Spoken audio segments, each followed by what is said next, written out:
नमस्कार दोस्तों, मैं हूं अनुज शर्मा। आपका स्वागत करता हूं अपने इस चैनल एरोमा केमिस्ट्री क्लासेस पर। बहुत बड़ी जानकारी आपको देने जा रहा हूं।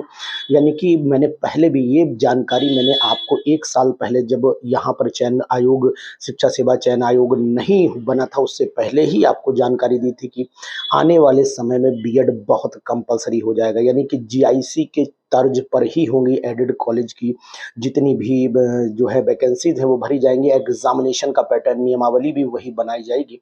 तो मैं सभी जितने भी भाई बहनें पीजीटी की तैयारी कर रहे हैं, अगर लेक्चरर ग्रेड की तैयारी कर रहे हैं, तो आने वाले समय में बीएड कंपलसरी हो सकता है।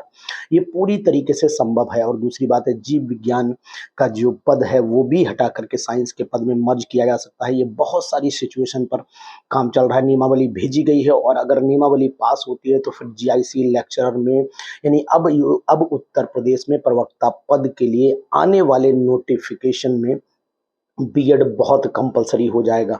तो ऐसा मेरा मानना है और ऐसी मुझे अहम जानकारी भी समझ में आ रही है जो सिचुएशन पैदा हो रही है। तो फिर साथियों, देर नहीं करिए। अगर आपने अभी भी बीएड के एग्ज़ाम में फॉर्म नहीं भरा है और बीएड नहीं है, तो फिर अगर टीचिंग लाइन में जाने चाहते हैं तो फिर बीएड ज़रूर कर लीजिए, क्योंकि ये बीएड आपके लिए बहुत कामयाबी के शिखर तक पहुँचाने के लिए बहुत इम्पोर्टेंट रोल अदा करेगा।